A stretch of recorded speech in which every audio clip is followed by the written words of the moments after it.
우리 신앙생활을 하다 보면은 묵상이라는 것을 굉장히 우리 은혜 받는 한 가지 채널로 사용을 하게 되는 것 같습니다. 묵상을 하면 마음에 평안이 있고 또 위로를 받게 되죠. 그런데 묵상이 만약에 평안을 얻는 것에만 집중되어 있다면 잘못하는 겁니다. 사실 기독교 신앙은 평안만을 주진 않습니다. 오히려 묵상하다 보면 하나님께 주신 도전과 또 새로운 시도로 인해서 우리 마음이 불편해지는 경우들이 있기 때문입니다. 그래서 기독교 신앙은 편안함만이 아니라 때로는 편안함에서 불편함으로 우리를 끌고 가는 힘이 있는 것을 경험하게 됩니다. 그래서 기독교인이 된다는 것은 내 인생에 내가 아무 일 없이 앞으로 그냥 편안하게 살아야지라는 것을 포기하는 것과 마찬가지입니다. 나는 더 이상 편안하게 사는 것이 아니라 예수님을 믿는 삶을 살겠습니다 라고 말하는 것이 진정한 기독교의 신앙입니다. 그래서 믿음의 시작의 이야기들은 다 이러한 내용들이 포함이 되어 있습니다. 모든 사람들이 태어난 곳에서 아버지가 물려준 직업을 갖다가 죽는 것이 고대 사회였습니다. 아브라함도 그런 곳에 태어났던 것이죠. 갈대아 우르라는 곳에서 태어나서 그의 부모님이 하시는 일들을 그대로 이어받고 있던 아브라함에게 하나님께서 나타나셔서 그 아브라함이 그 편안한 그의 삶을 떨쳐버리고 위험한 곳으로 가게 하십니다. 그래서 가나안 땅으로 가게 하셔서 가나안에서도 세겜에서부터 브엘세바까지 그 긴 거리를 계속해서 이동하면서 하나님의 인도하심을 따라 불편한 삶을 살게 하셨습니다. 예수님께서도 이 땅에 오셔서 자신들의 편안한 삶을 살고 있었던 제자들을 부르셨습니다. 그들의 삶의 직업들, 어부도 있었고 세리도 있었고 의사도 있지 않았습니까? 자신들의 그 편안한 존에 있던 사람들을 부르셔서 예수님의 십자가를 지게 하시고 그들로 주님의 말씀을 따라올 것을 요구하셨습니다. 예수님의 비유 중에는 달란트의 비유가 있습니다. 이 달란트의 비유는 여러 가지 함의하는 것들이 굉장히 많지만 우리는 그 한 달란트를 땅에 묻었던 사람을 잊을 수가 없습니다. 이 한 달란트를 땅에 묻었던 사람은 어떠한 사람이었을까요? 나는 그냥 편안하게 살래. 나는 걱정하지 않고, 나는 위험을 감수하지 않고, 나는 어려움을 원하지 않으니까 나는 그냥 이거 묻어두었다가 다시 찾는 삶을 살 것을 원했는데, 임금이 돌아왔을 때, 그 주인이 돌아왔을 때, 정산할 때 그 사람은 하나님의 나라에 맞지 않는 사람으로서 단순 명료하게 결론을 내리십니다. 그냥 아무 일 없이 편안하게 안전하게 살기를 원하는 사람은 하나님 나라에 적합하지 않다라는 말씀입니다.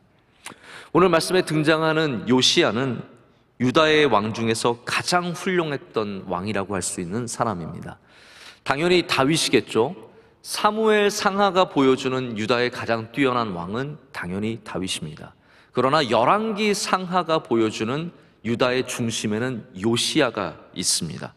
우리가 왕을 순위를 매기기는 좀 애매모호합니다. 누가 더 훌륭하고 누가 덜 훌륭하고를 매기기가 참 어렵지만 히스기야와 요시야라는 이 위대한 두 왕 사이에 성경이 더 중점을 두고 있는 사람은 요시야라고 해도 과언이 아닙니다. 우리는 히스기야가 낳은 사건을 통해서 굉장히 히스기야를 귀하게 보고 또 히스기야도 온전한 종교개혁을 일으켰지만 정말로 성경이 위대한 종교개혁가로서 하나님의 말씀을 지킨 사람으로서 보여주는 사람은, 제시하는 사람은 요시야입니다. 그래서 열왕기 하에는 히스기야가 유월절을 섬긴 이야기가 나오지 않습니다. 역대 하에는 히스기야가 유월절을 다시 재건하고 그리고 유월절을 섬긴 이야기가 나오고 요시야도 섬긴 이야기가 나옵니다. 하지만 열왕기 하는 요시야만이 유월절을 재건한 사람으로 제시를 하고 있습니다. 요시야는 하나님의 말씀이 사라졌던 시대를 살았던 굉장히 어떻게 보면 불행한 시작을 한 사람입니다.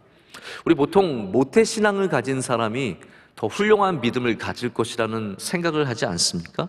그러나 우리 주변만 봐도, 우리 교회만 봐도 그렇습니다. 모태신앙이 아닌 분들이 굉장히 헌신된, 그리고 하나님을 향한 온전한 믿음을 가지신 분들이 참 많이 계십니다. 요시야는 부모님을 잘 만난 사람은 아니에요. 그의 할아버지였던 므낫세는 우상 숭배로 유명한 왕이었습니다. 아주 우상을 많이 세우고 나중에 요시야가 할아버지가 만들었던 그 모든 우상들을 불태우고 빻아서 기드론 시내에 버리는 장면도 나오게 되는데요. 할아버지는 우상 숭배를 열심히 했던 사람입니다. 아버지는 아몬이었습니다. 므낫세가 죽고 아몬이 왕권을 이어받는데 22살에 왕이 되었습니다. 그러나 그도 똑같이 므낫세와 같이 그 악한 우상들을 섬겼죠. 그러자 2년 뒤에 그의 신복들이 반란을 일으켜서 이 아몬을 암살합니다. 그래서 8살의 나이에 요시야가 이 어린 나이에 이스라엘의 왕권을 이어받아서 왕이 되었습니다. 여러분, 8살의 나이에 왕이 되면 얼마나 잘할 수 있을까요? 그래서 성경에는 요시야가 왕이 되는 순간에 그의 어머니의 이름을 바로 소개합니다. 그의 어머니는 여디다요 보스닷 아다야의 딸이었습니다. 아마도 요시야가 너무 어렸기 때문에 그의 어머니가 함께 나라를 이끌어 갔던 그러한 이유 때문에 그 이름이 함께 나와 있는 것 같습니다. 그러나 요시야가 왕이 되고 그 다음에 우리는 어떠한 일이 있었는지 전혀 알 수가 없습니다. 성경학자들은 이렇게 짐작해 보는 것이 여러 가지가 있습니다. 그 중에 하나는 이스라엘을 강력하게 조고 있었던 이 시리아의 왕권이 무너지면서 이스라엘이 잠시 시리아로부터 좀 벗어나서 자유를 누렸던 시기가 요시야가 12살 되던 해다라고 그렇게 얘기를 하고요. 또 더 나아가서는 요시야에게 이 아버지를 암살한 신복들, 아마 히스기야의 신앙을 이어받았던 이 신복들이 이 요시야에게 신앙을 가르쳐줘서 이 사람은 좀 다르게 신앙으로 성장했을 거라는 그런 짐작도 해봅니다. 어쨌든 오늘 말씀은 그가 18째 되던 해, 다시 말해서 26살 되던 해에 놀라운 일이 일어났다는 것을 우리에게 보여주고 있습니다. 여러분이 이제 마음껏 날개를 필 수 있을 때에 여러분 무엇은 일로 그 일을 시작하겠습니까? 성경이 기록하는 요시야가 가장 먼저 했던 일은 다른 것이 아닙니다. 그가 그토록 사랑했던 하나님의 여호와의 성전을 고치는 것에서 그의 사역을 시작하게 됩니다. 우리 이것만 봐도 요시야가 정말로 하나님을 사랑했던 사람임을 알 수 있습니다. 그런데 성전을 수리했지만 진짜 복은 뭐였냐면요, 아름다운 성전을 갖게 된 것이 아니었습니다. 자, 보십시오. 솔로몬이 성전을 참 아름답게 지었지만 그 아름다운 성전을 지은 솔로몬이 흰놈의 골짜기에 가서 엉뚱한 신에게, 하나님이 경멸하는 신에게 제사 지냈던 것을 생각해 본다면 성전이 아름답다고 우리 신앙이 아름다운 것은 아니라는 것을 우리가 알 수 있죠. 요시야는 성전의 어떤 무너진 부분들, 또 오래되어서 보수가 필요한 부분들을 안타깝게 여겼기 때문에 서기관 사반을 시켜서, 이 서기관도 굉장히 중요한 역할을 합니다. 이 사반의 이름은 여러분 한번 기억해 두시는 것이 좋아요. 사반의 자녀들이 여러 명이 있는데 그 모든 자녀들이 나중에 유다의 마지막 때에 예레미야를 붙잡아주고 선지자들을 숨겨주고 굉장히 중요한 역할을 많이 하는 사람들이 됩니다. 그 사람이 가서 대제사장 힐기야로 이 성전을 수리한 일을 감독하게 하고 이 모든 일들을 감당할 때 하나님께서 주신 은혜가 있어요. 그러니까 우리가 성전을 사랑하면은 주시는 또 다른 은혜가 있습니다. 그게 뭐냐 하면 하나님께서 대제사장 힐기야로 말미암아 하나님의 말씀을 발견하게 하십니다. 여러분, 진짜 은혜는 무엇이었을까요? 성전을 고치는 것이었을까요? 아니면 말씀을 받는 것이었을까요? 저는 성전을 고치기를 원했던 그 요시야의 중심을 보신 하나님께서 얘한테는 내가 나의 말씀을 줘도 되겠구나. 나를 이렇게 사랑하는 사람이라면 내가 말씀을 맡겨도 되겠구나라는 그런 마음을 가지신 것은 아닌가 생각을 해보게 됩니다. 그래서 요시야는 하나님의 말씀을 발견하는 은혜를 누리게 되죠. 우리도 좋은 집에 살기를 원하고 깨끗한 집, 좋은 가구들, 요즘에 가구들이나 인테리어, 우리 이런 것들에 얼마나 많은 관심이 있습니까? 그러나 아무리 아름다워도 가정이 행복하지 않으면 무슨 의미가 있겠습니까? 성전이 기가 막히게 아름답고 보석으로 치장을 하고 금은을 발라놔도 거기에 하나님의 말씀이 없다면 그 성전이 무슨 의미를 갖고 있겠습니까? 하나님은 그래서 요시야에게 말씀을 주십니다.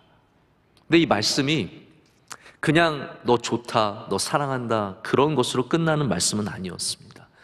요시야에게 이 말씀이 임해지는 순간부터 요시야는 굉장한 소용돌이 속으로 빨려 들어가게 됩니다. 왜냐하면 이 말씀을 받은 다음에는 견딜 수 없이 말씀을 이루고자 하는 성령의 감동하심을 하나님께서 주셨기 때문입니다. 그래서 오늘 말씀을 보면은 하나님의 말씀을 이루려고 이 모든 일을 했다라는 것을 기록을 하고 있습니다. 잠시 이 점을 좀 짚고 넘어가야 될 것 같아요. 우리는 당연히 유대인들이 하나님의 말씀을 늘 읽고 늘 기억하며 그렇게 살았을 것 같지만 성경의 역사를 보면 그렇지 않았다는 것을 알 수 있습니다. 오늘 말씀이 우리에게 가르쳐 주는 것이 무엇입니까? 한동안 그것이 얼마나 긴지를 우리는 알 수 없습니다. 100년이었는지 200년이었는지 혹은 50년이었는지 70년인지 알 수는 없지만 하나님의 말씀이 사라졌던 거예요. 하나님의 말씀을 읽지 않았고 하나님의 말씀을 알지 못했고 하나님의 말씀을 듣지 못하는 시기를 한동안 보냈던 겁니다. 그리고 그 하나님의 말씀을 알지 못했기 때문에 성전에 가서 제사는 드렸을지 모르겠지만 하나님의 말씀을 모르고 사람들이 살았던 것입니다. 우리가 살아가는 이 시대는 원하기만 하면은 풍성한 하나님의 말씀을 누릴 수 있는 시대입니다. 그래서 자료들도 많고요, 연구된 것도 많고 교재도 참 많습니다. 우리가 원하기만 하면은 하나님의 말씀을 풍성하게 공부할 수 있고 누릴 수 있습니다. 근데 요시야 시대 때와 별반 다르지 않은 똑같은 것이 있어요.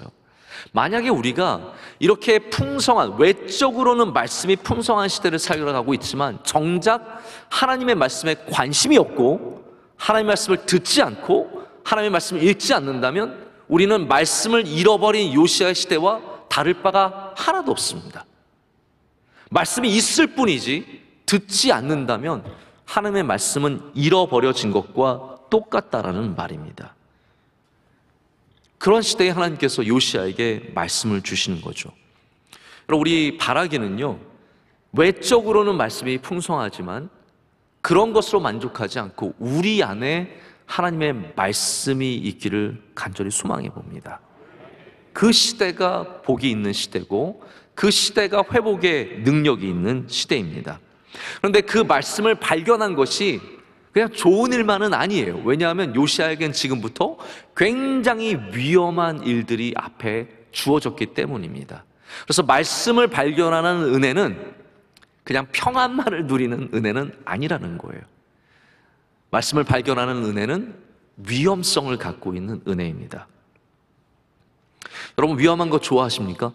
저는 위험한 걸 별로 좋아하지 않습니다. 저는 그래서 약간 걱정도 많아요.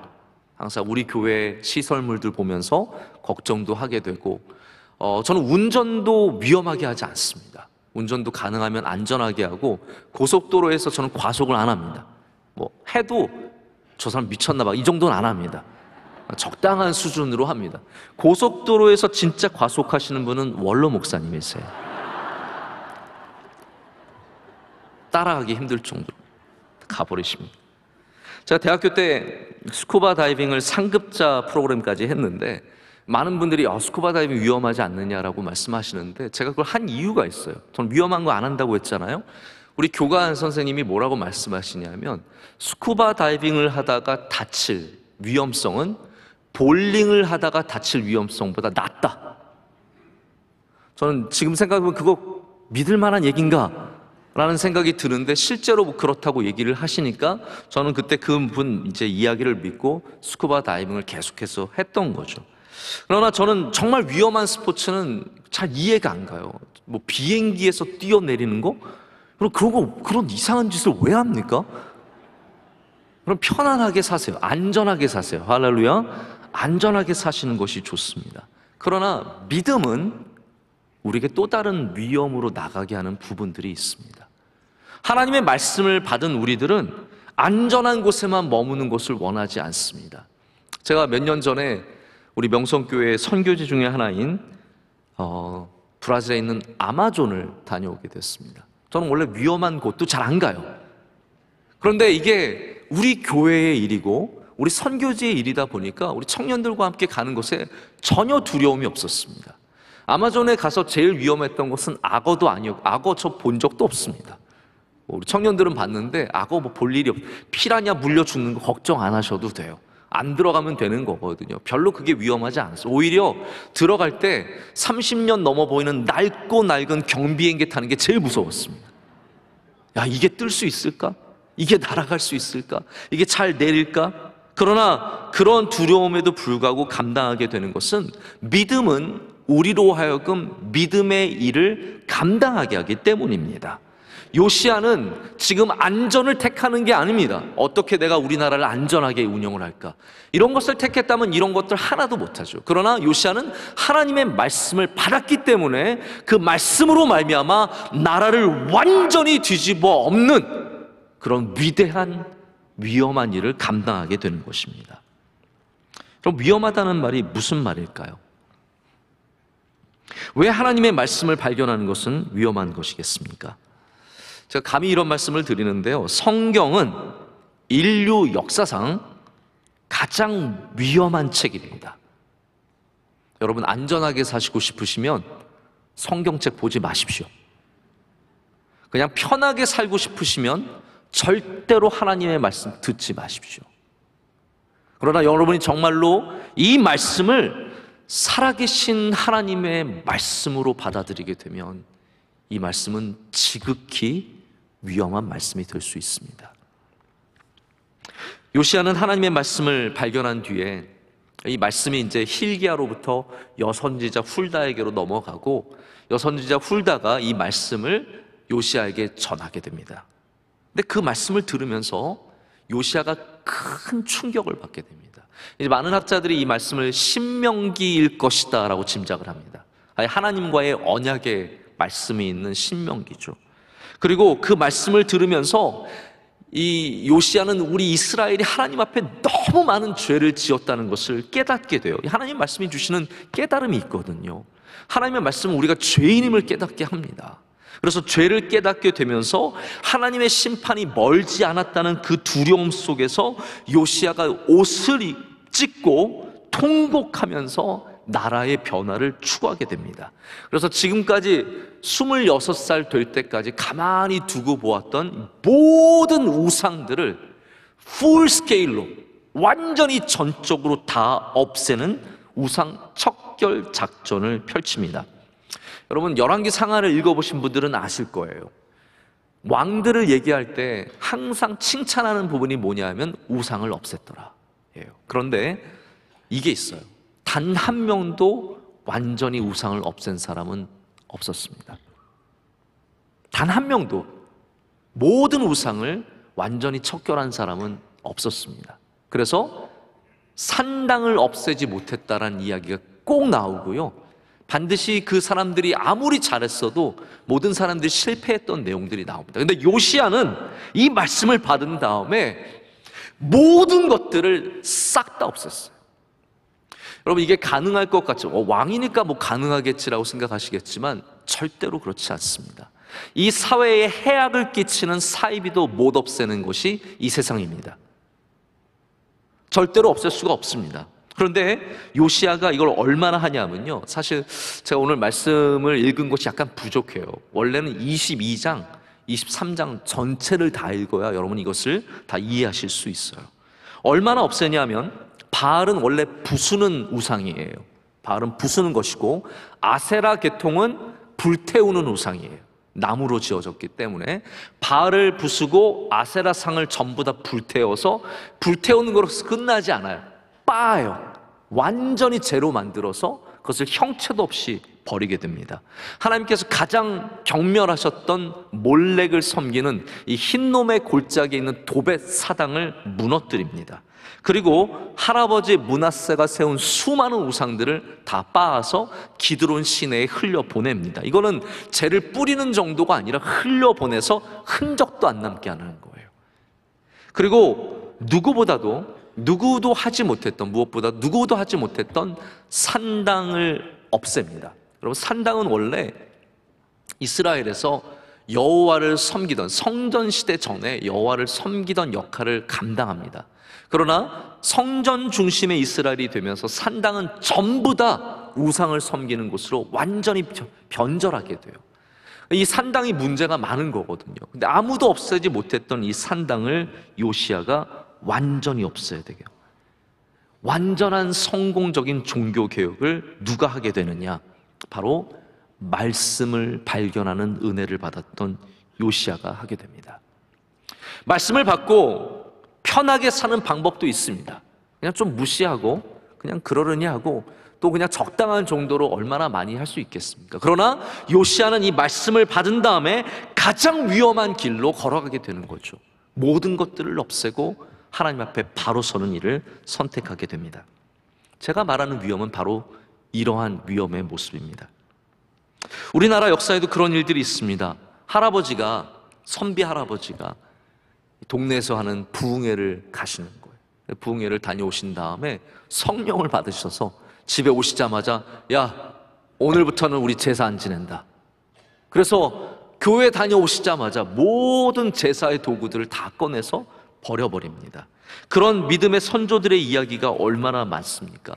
예전에 양반들 첩 때리고 살던 그 시대에 하나님의 말씀을 받아들인 양반이 더 이상 첩을 때릴 수 없다고 그들을 분가시키고 돈을 주어서 살게 하고 자기는 본가로 들어와서 회개하고 가정을 올바로 세우는 이야기들을 들어본 적이 있습니다. 성령 받은 다음에 집에 들어와서 노름과 관련된 거 다 불태워버리고 술독을 깨뜨려버린 이야기도 많이 들려옵니다. 근데 여러분, 왜 요즘은 그런 얘기가 별로 없을까요? 하나님의 능력이 약해지셨을까요?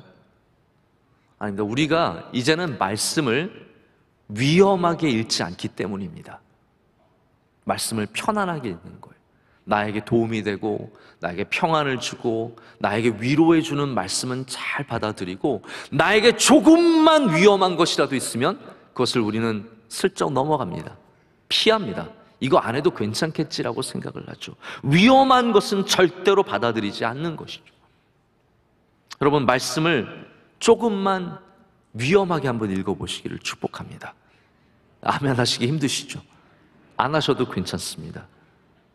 그러나 안전하게만 읽는 성경은 더 위험한 성경입니다.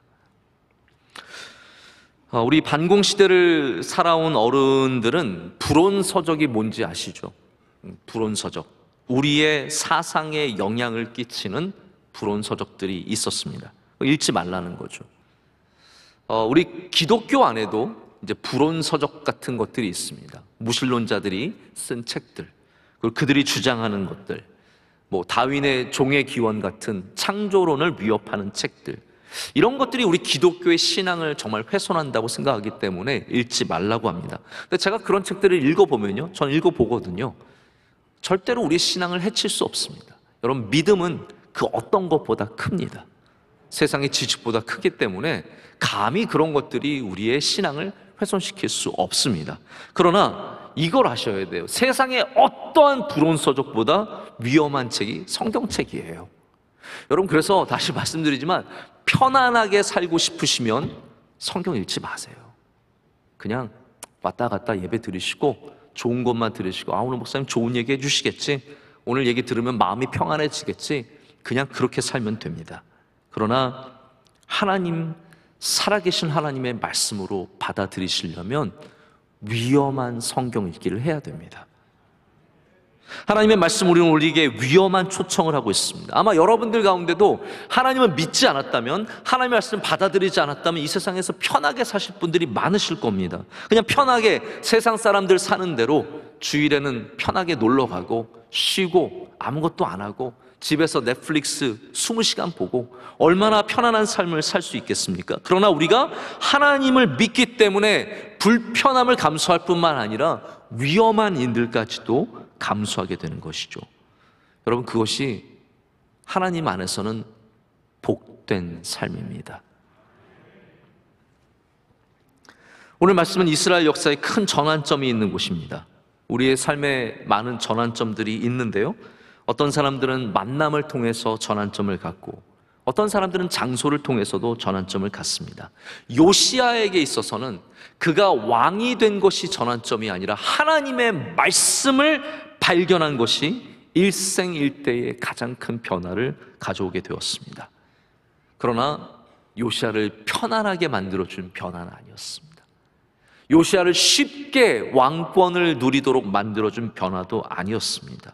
오히려 요시야는 하나님의 말씀을 받음으로 말미암아 더 험난하고 더 어렵고 더 도전이 막 욕 많이 먹는, 불평을 많이 들어야 하는 그런 삶으로 휩쓸려 들어가게 됩니다. 우리는 이렇게 생각하기 쉽습니다. 꼭 그래야 되냐고, 그 정도로 열심히 해야 되냐고, 하나님 믿는다는 게 그냥 우리 다 잘 살려고 그러는 건데 그냥 잘 살면 안 되냐고, 좋은 말씀에 감동만 받고 그냥 가면 안 되겠냐고 라고 말씀하실 수 있겠죠. 그러나 여러분, 우리가 요시야처럼 하나님의 말씀으로 살아가려고 작정하면 그 순간 우리는 위험한 말씀을 우리 가운데 받아들이게 되는 겁니다. 여러분, 하나님의 말씀은 절대로 우리를 편하게 살게 하지 못합니다. 남들이 박수 쳐주고 환호하는 길로 걷지도 못하게 합니다. 다만 하나님의 말씀은 우리로 생명의 길을 걷게 하고 진리의 길을 걷게 하고 위험과 환난과 비난 속에서도, 고난 속에서도 그 길을 지키게 하는 믿음의 힘을 허락합니다. 여러분, 오늘 이 위험한 말씀 계속 들으시겠습니까? 네. 듣기 싫어, 이제는 원치 않으시면 귀 막고 주무세요. 편하게 사시려면 말씀을 듣지 마세요. 내 마음대로 살려면 말씀 듣지 않는 것이 훨씬 더 좋습니다. 예수님은 여러분 어떤 분이십니까? 예수님은 선하고 아름다우시죠. 그러나 예수님은 절대로 안전한 분은 아닙니다. 예수님을 따라오라고 말씀하셨을 때 안전하기 때문에 나를 따라오라고 하지 않으셨습니다. 쉼이 있다고는 말씀하셨지만 안전하다고는 말씀하지 않으셨습니다. C.S. 루이스가 쓴 나니아 연대기라는 책이 있죠. 그 첫 번째 시리즈가 사자 마녀 그리고 옷장이라는 제목의 책입니다. 영화를 보신 분들도 계실 거고 책을 읽으신 분들도 계실 건데, 이게 동화 같은 소설이기 때문에 아이들이 읽어도 참 좋은 내용이에요. 근데 이 소설은 완벽하게 기독교 세계관을 품어낸 책입니다. 이 안에는 예수 그리스도의 구원의 역사와 우리 이 땅을 살아가는, 이 땅에서 영적인 싸움을 하고 있는 우리들의 이야기가 아주 풍유적으로 담겨져 있습니다. 여기에는 사자가 한 명 있어요. 사자 한 명이 아니죠, 한 마리. 네, 한 명이에요. 왜냐하면 인격이거든요. 사자는 예수님을 상징합니다. 사자의 이름은 아슬란이에요. 그리고 거기 나오는 아이들, 남매들이 있는데 그 중에 수잔이라는 아이가 있습니다. 수잔이 아슬란을 만나게 됐어요. 사자를 만난다는 생각에 뭔가 좀 두려운 거예요. 그래서 그 근처에 있는 미스터 비버에게 이렇게 묻습니다. 아슬란 안전하겠죠? 사자를 만나는 게 전 좀 무서워요. 이렇게 얘기를 합니다. 그랬더니 미스터 비버가 대답합니다. 야, 안전하다고? 누가 안전하다 그랬어? 아슬란은 절대로 안전하진 않아. 하지만 아슬란은 선하시고 아슬란은 우리의 왕이셔. 이렇게 말합니다. 예수님은 선하십니다. 예수님은 우리의 왕이십니다. 그러나 예수님은 절대로 안전한 분은 아니시라는 거죠. 우리에게 안전한 삶을 살라고 초청해 주시는 것이 아니라 하나님의 말씀대로 살라고 우리를 초청해 주십니다.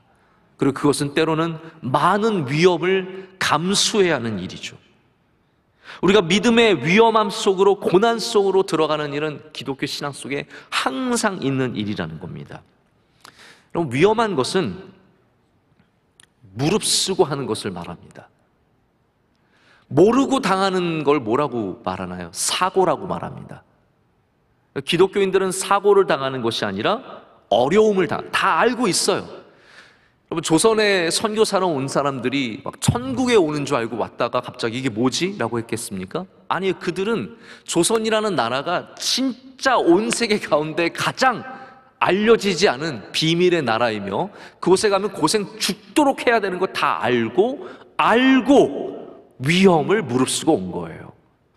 그들의 자녀가 죽을지도 모른다는 것을 알고 왔고, 수많은 선교사들의 자녀가 이 땅에서 죽어갔습니다. 소록도의 나병 환자들, 수많은 나병 환자촌에 수많은 선교사님들이 갔던 것은 모르고 간 게 아니죠. 다 알고 간 거예요. 그들이 고름을 흘릴 것과 그들의 얼굴이 흉측한 것과 그들이 갖고 있는 상처와 아픔을 다 알고 들어간 겁니다. 그게 위험을 무릅쓰는 신앙입니다. 그래서 신앙은 뭐냐면 그렇게 살지 않고서는 안 되는 것이 신앙입니다. 여러분, 오늘 예배에 어떻게 나오셨습니까? 뭐 끌려 나오신 분들도 계시겠지만 예배 안 드릴 수 없거든요. 우리는 예배를 지켜야 합니다. 할렐루야. 예배를 안 드릴 수 없기 때문에 위험을 무릅쓰고 다 나오는 거죠. 요시야는 하나님의 말씀을 듣다 보니까 마음에 큰 변화를 갖게 되었습니다. 그래서 여선지자 훌다가 하나님의 말씀을 들을 때 성경 말씀을 보면 요시야의 마음이 부드러워졌다라고 표현을 하고 있습니다. 근데 여러분, 우리는 부드러워지면 약해지는 거라고 생각을 하잖아요. 그래서 하나님의 뭔가 말씀을 붙잡고 위험한 곳으로 나가려면 뭔가 피가 막 끓어야 될 것 같고 열정을 가져야 갖고 마음이 뜨거워져야 할 것 같은데, 성경은 그런 얘기를 하지 않습니다. 오히려 그의 마음이 부드러워졌다라고 말하고 있고, 부드러워졌기 때문에 그것이 무슨 말입니까? 하나님의 성령의 감동을 받은 것이죠. 그 부드러운 마음을 가진 이 사람이 가장 위험한 길로 걸어가는 것을 보게 됩니다. 저는 여러분, 우리가 다 막 오늘 성령 불같이 받아야 하나님의 뜻대로 살아가는 건 아니라고 생각합니다. 오히려 하나님의 말씀이 여러분 가운데 부드러움을 줄 때 우리는 그 감동으로 인해서 그 하나님의 뜻을 따라갈 수 있는 힘을 얻게 되는 거죠. 오늘 본문에는 요시야가 행한 가장 위대한 업적, 바로 유월절을 재건하는 말씀이 나옵니다. 요시야의 종교개혁의 하이라이트는 두 가지입니다. 산당을 없앤 것과 그리고 유월절을 재건한 것입니다.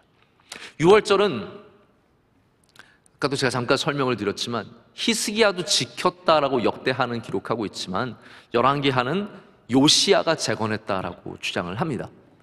얼마 동안 유월절이 없었을까요?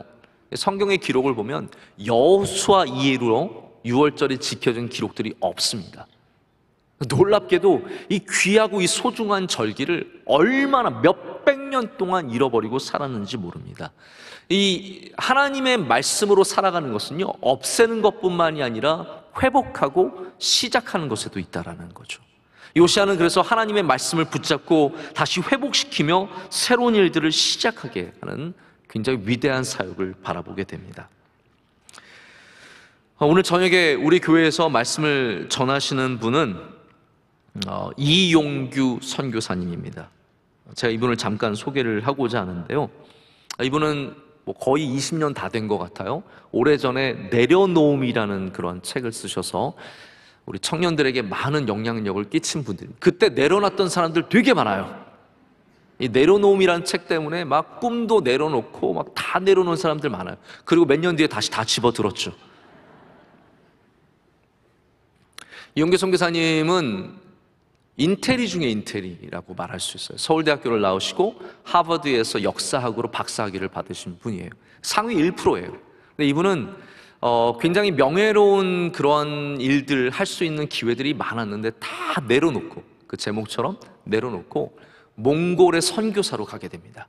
그래서 몽골의 선교사로 가서 거기서 정말 개척을 한 거죠. 그래서 국제학교를 세우고 국제학교가 안정되기까지 정말로 하나님께 많은 헌신을 하게 됩니다. 우여곡절이 많았어요.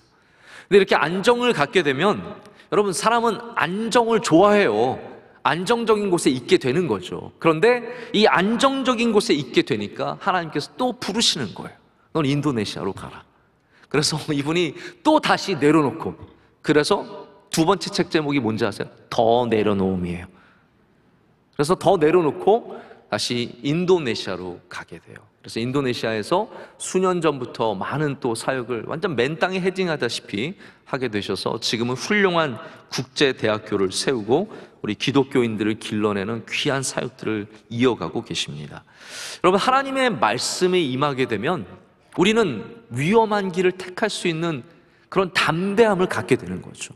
안정적인 곳에 머물러 있는 것이 아니라 어려움을 마다하지 않고 갈 수 있는 힘 있는 다이내믹을 갖게 돼요. 그래서 하나님의 말씀이 임한 사람들마다 하나님의 말씀대로 순종하며 살아가기를 원하는 사람들마다 놀라운 능력들을 갖게 되는 겁니다.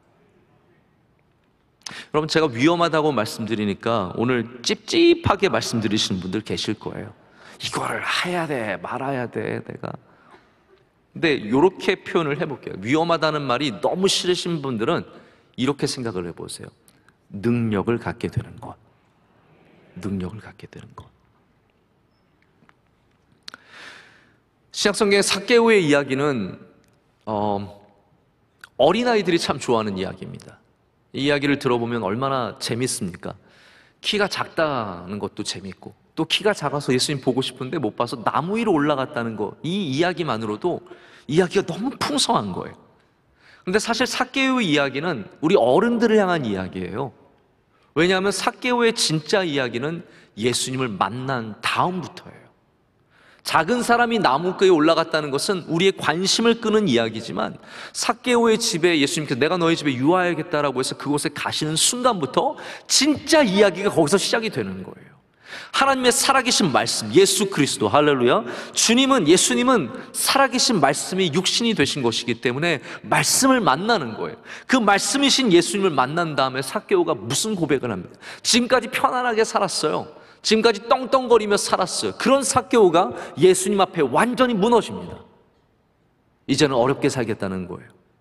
이제는 힘들게 살겠다는 겁니다. 내가 남에게 착취한 것과 남에게 빼앗은 것이 있으면 다 갚아주고 2배로, 4배로 갚아주고, 이제는 내가 예수님 따라가는 삶을 살겠습니다. 여러분, 이게 말씀을 만나는 사람이 누리는 위험한 길입니다. 삭개오는 어떤 마음이었을까요? 예수님을 만난 다음에 나 그렇게 살지 않으면 안 될 것 같은 마음이었겠죠. 지금까지는 그렇게 살지 않아도 됐어요. 그냥 적당히 살고 편안하게 살아도 됐어요. 그러나 정말로 예수님을 만난 다음에, 하나님의 말씀을 만난 다음에는 나는 저렇게 살지 않고서는 안 되겠는 거예요. 다 갚아주고 다 돌려주고, 내가 가난해질지라도, 내가 부족해질지라도 그것이 훨씬 더 복된 삶이라는 것을 알기 때문에 그 길로 가게 된 것입니다. 말씀을 맺겠습니다. 여러분, 오늘 우리에게 주시는 말씀에 여러분 어떻게 반응하시겠습니까? 우리 교회는 이 말씀에 어떻게 반응해야겠습니까? 그냥 계속해서 편안하게 살기만 원하시겠습니까? 만족하며 그냥 내 자리가 좋으니까 갈대아 우르에서 이 고기 잡는 곳에서 하나님 저는 영원토록 여기 살겠습니다가 우리의 반응이겠습니까? 아니면 요시아처럼 부드러운 마음을 갖고 우리의 주신 삶의 자리에서 기득권을 내려놓고 편하게 살아가려는 욕심을 내려놓고 주님이 부르시는 나눠주고 함께 성장하기 위해서 몸부림치는 삶으로 나가겠습니까? 여러분, 결정은 우리가 해야 되는 것입니다. 요시아는 결정했습니다. 온 나라의 우상을 다 없애기로, 아무도 결정하지 않았던, 한 번도 결심하지 않았던 산당을 다 없애기로 결심을 하고 6월절을 다시 세우기로 결심했습니다. 여러분에게도 우리 교회에도 그러한 결심이 있기를 원합니다. 영성교회가 하나님이 주신 사명을 감당하기 위해서는 위험한 길로 갈 줄 알아야 합니다. 그냥 좋은 교회들, 세상이 보여주는 좋은 교회들 적당히 흉내내고 그런 설교만 제가 흉내내면서 재미있는 이야기나 하면서 그렇게 끌고 나가서는 절대로 주님이 주신 사명을 감당을 할 수가 없습니다. 우리는 도전하는 교회가 되어야 하고 미래의 일꾼을 길러내기 위해서 위험한 일들을 감당할 수 있어야 합니다. 제가 여러분 어떤 굉장한 목표를 갖고 허황된 꿈을 갖고 지금 다음 주에 발표하려고 이거 밑밥 가는 거 아닙니다. 저는 아무런 계획이 없습니다. 다음 주에 발표할 것도 없고 올해에 발표할 것도 없습니다. 그러나 우리가 말씀을 살아계신 하나님의 말씀으로 읽으면 하나님께서 우리에게 도전을 주실 걸로 믿습니다. 거기에 반응하는 믿음의 공동체가 되어야 합니다. 기도할 때 여러분, 하나님 제가 원하는 거 이거 이루어 주세요 하면 우리는 늘 안전한 삶만을 살게 됩니다. 왜냐하면 우리가 원하는 것은 안전한 것들이기 때문입니다. 그러나 우리가 하나님의 말씀에 귀를 기울이면 우리는 위험한 삶으로 나아가게 됩니다. 위험한 도전을 할 수 있습니다. 오늘 하나님께서 우리에게 이렇게 말씀하십니다. 내 뜻대로 살아보지 않겠느냐고 물어보십니다. 이 위험한 말씀을 듣고 주님의 뜻대로 발걸음을 내딛는 저와 여러분이 되기를 간절히 소망합니다.